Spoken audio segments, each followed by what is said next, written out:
Hello friends, welcome to validation. Validation में हम आपके लिए लाते हैं छोटी छोटी कहानियाँ, कुछ ऐसी कहानियाँ जो रोज आपकी जिंदगी में थोड़ा थोड़ा वैल्यू ऐड करेंगी, जो over a period of time आपकी पर्सनैलिटी को एक बेहतरीन तरह से शेप कर सकती हैं। तो चलिए सुनते हैं आज की कहानी। आज की कहानी हमने लाई है कपिल नाम के लड़के की।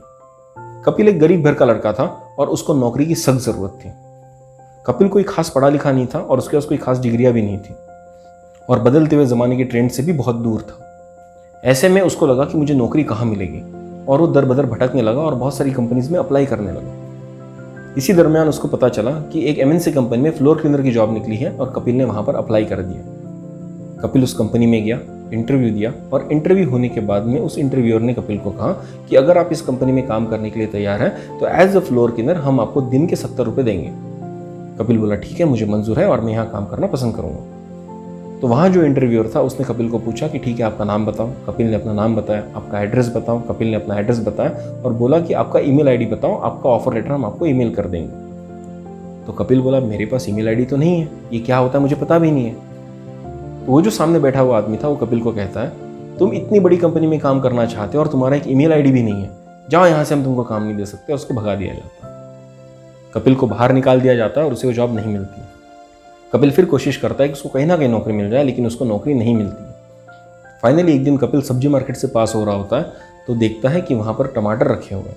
वो जाकर टमाटर का भाव पूछता है तो उसको पता चलता है टमाटर का भाव 20 रुपये किलो चल रहा है। वो अपनी जेब टटोलता है, उसमें 200 रुपये होते हैं। वो 10 किलो टमाटर खरीदता है और वापस आता है। कपिल एक रेसिडेंशियल कॉलोनी में आता है और वहाँ पर टमाटर बेचने लगता है और दिन के एंड में उसको पता चलता है कि 20 रुपये किलो का टमाटर वो 40 रुपये किलो में बेच पाया। उसने अपने 200 रुपये को 400 रुपये कर लिए। अगले दिन कपिल फिर से सुबह सुबह उठता है, फिर जाता है मार्केट और वहां से टमाटर उठा कर लाता है और इस बार 400 रुपये के टमाटर को बेचकर वो 800 रुपये कमाता है। इसी तरह से कपिल अब पैसे कमाना सीख गया था और रोज धीरे धीरे करके वो मुनाफा कमाने लगा। जब उसके पास अच्छे खासे पैसे जमा हो गए तो उसने एक गाड़ी खरीद ली जिसके ऊपर वो ज्यादा टमाटर बेच सकता था। 2 साल हो गए थे और कपिल के पास अभी अच्छा खासा मुनाफा आ गया था। कपिल ने 4 ट्रक खरीद लिए थे और मार्केट से टमाटर उठाकर डिफरेंट गांव में डिफरेंट डिस्ट्रिक्ट में जाके अब वो टमाटर बेचता था और मुनाफा कमाता था। अगले 5 साल में कपिल ने टमाटो का एक सप्लाई चेन बनाया जिससे अब वो 100 से भी ज़्यादा डिस्ट्रिक्ट में टमाटो सप्लाई कर पाता था। उसको पता था कि भारत के किस डिस्ट्रिक्ट में टमाटो सस्ता है, वहां से टमाटो लेता था और जहां पर टमाटो महंगे भाव में बिकता था वहां जाके बेचने लग गया। और उसका ये सक्सेस दुनिया से छुपा नहीं रहा। धीरे धीरे मीडिया में भी कपिल का नाम आने लगा और लोग उसको टोमेटो किंग ऑफ इंडिया बोलने लगे। अब कपिल एक अच्छा खासा बिजनेसमैन हो गया था और उसके पास किसी भी चीज़ की कोई कमी नहीं थी। तो उसने सोचा क्यों ना मैं अपनी फैमिली को सेफगार्ड करने के लिए एक इंश्योरेंस पॉलिसी ले लूँ, जिसके चलते अगर कल मेरी मृत्यु भी हो जाती है तो मेरी फैमिली को फाइनेंशियल दिक्कत ना हो। उसने इंश्योरेंस के एक एजेंट से बात की और खुद के लिए एक प्लान परचेज करने की सोची। एक दिन इंश्योरेंस एजेंट कपिल को फ़ोन करता है और बोलता है सर आपका पूरा डॉक्यूमेंटेशन हो चुका है, आप बस आपका ईमेल आईडी मुझे बताइए, मैं आपको सारे डॉक्यूमेंट्स ईमेल कर दूंगा। तो कपिल उसको बोलता है मेरे पास ईमेल आईडी तो है नहीं। एजेंट जब ये बात सुनता है तो उसे आश्चर्य का झटका लगता है। वो कपिल को बोलता है सर आपके पास ईमेल आईडी नहीं है, आप इंटरनेट से कनेक्टेड नहीं है, तो आपने इतनी बड़ी सप्लाई चेन बना कैसे ली? आपके टमाटर बड़े बड़े स्टोर्स में बिकते हैं, आपके टमाटर ई-कॉमर्स में भी बिकते हैं, आप बिना ईमेल आईडी के इतना बड़ा एम्पायर बना कैसे सकते हैं? एजेंट कपिल को कहता है कि सर आप इंटरनेट के बारे में बहुत कम जानते हैं, आपका ईमेल आईडी तक नहीं है तो आपकी इतनी प्रगति है। अगर आपके पास ईमेल आईडी होता, अगर आप इंटरनेट की जानकारी रखते तो पता नहीं आज आप क्या होता। कपिल फोन की दूसरी तरफ हंसता है और बोलता है अगर मेरे पास ईमेल आईडी होता तो शायद आज मैं एक बड़ी एमएनसी में फ्लोर क्लीनर होता। एजेंट उसकी बात सुनते ही रह जाता है। तो दोस्तों इस कहानी से हमने क्या सीखा? इस कहानी से हमको ये सीखना चाहिए कि हमारा एजुकेशन डिटरमाइन नहीं करता कि हम जिंदगी में कितना आगे बढ़ेंगे। हमारे क्वालिफिकेशंस डिटरमाइन नहीं करते कि हम जिंदगी में कितने सक्सेसफुल होंगे। बहुत बार बहुत सारे लोगों के पास में ऐसी हिंड्रेंसेस होती है जो उनको लगता है कि इसके वजह से वो जिंदगी में आगे नहीं जा पाएंगे। उनको लगता है मैं पढ़ा लिखा नहीं हूँ, शायद मैं आगे नहीं जा सकता। उनको लगता है कि मैं बहुत कमज़ोर हूँ, मैं ज़िंदगी में आगे नहीं जा सकता। उनको लगता है कि मेरे पास फैमिली बैकअप नहीं है, फैमिली बैकग्राउंड नहीं है, फाइनेंशियल सपोर्ट नहीं है, तो मैं आगे नहीं जा सकता। लेकिन ये सब लिमिटेशन सिर्फ हमारे दिमाग में होता है। कपिल की इस स्टोरी में उसके पास ईमेल आईडी नहीं था, लेकिन आगे बढ़ने का जज्बा था।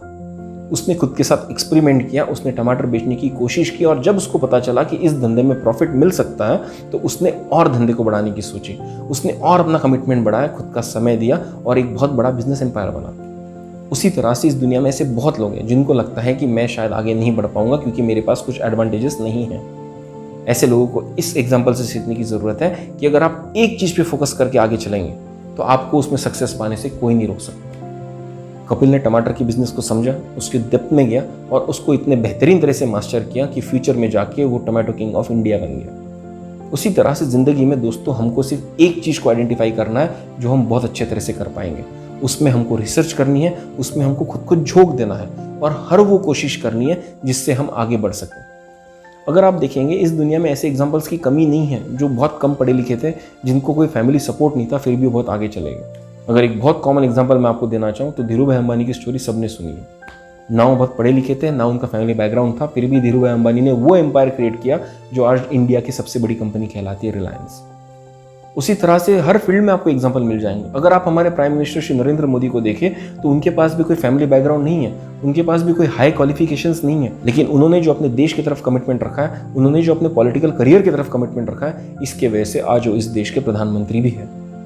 हम लोगों से डिसएग्री कर सकते हैं, लेकिन इस बात को डिनाई नहीं कर सकते कि जो भी आदमी ऊपर पहुंचता है वो अपनी जिद से, अपनी डिटर्मिनेशन से, अपने मेहनत से पहुंचता है। तो दोस्तों चलिए खुद को प्रॉमिस करते हैं कि हम हमारे दिमाग के लिमिटेशंस को बाहर निकालेंगे, सामने आने वाली अपॉर्चुनिटीज को एनालाइज करेंगे और किसी एक ऐसी अपॉर्चुनिटी पे हम जी जान झोंक देंगे, पूरा कमिटमेंट लगाएंगे जिससे हमारी जिंदगी बदल जाए। हम तब तक नहीं रुकेंगे जब तक हम सक्सेसफुल नहीं हो जाते। तो दोस्तों इसी तरह की कहानियां हम आपके लिए लाते हैं जो आपकी ज़िंदगी में रोज़ थोड़ा थोड़ा वैल्यू ऐड करेंगी, जो over a period of time आपकी पर्सनैलिटी को एक बेहतरीन तरह से शेप कर सकती है। अगर आपको हमारी कहानियां पसंद आ रही हैं तो कमेंट बॉक्स में कमेंट कर ज़रूर बताइएगा। अगर आपको हमारी कहानियों में वैल्यू दिख रहा है तो ज़रूर शेयर कीजिए अपने परिवारजनों के साथ, अपने दोस्तों के साथ, ताकि उनकी ज़िंदगी में भी एक थोड़ा सा वैल्यू एडिशन हो सके। तो चलिए कल फिर मिलेंगे एक नई कहानी के साथ। तब तक के लिए सब्सक्राइब कीजिए हमारा चैनल वैल्यू एडिशन। धन्यवाद।